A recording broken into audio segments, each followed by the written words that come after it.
Now in its third edition, the Regional Climate Change Report has just been released. Winner of the European EMS 2025 Outreach and Communication Award, it highlights how climate change is impacting Friuli Venezia Giulia.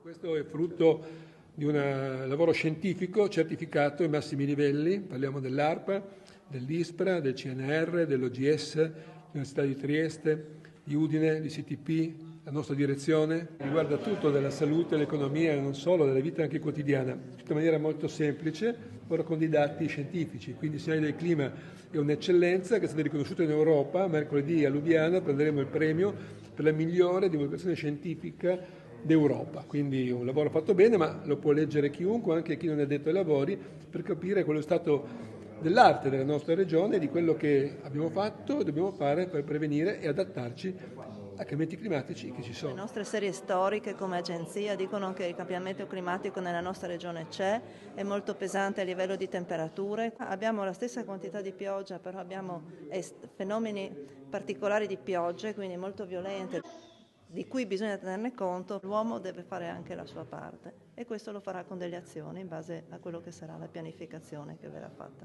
Noi continueremo a misurare per capire se le azioni funzionano.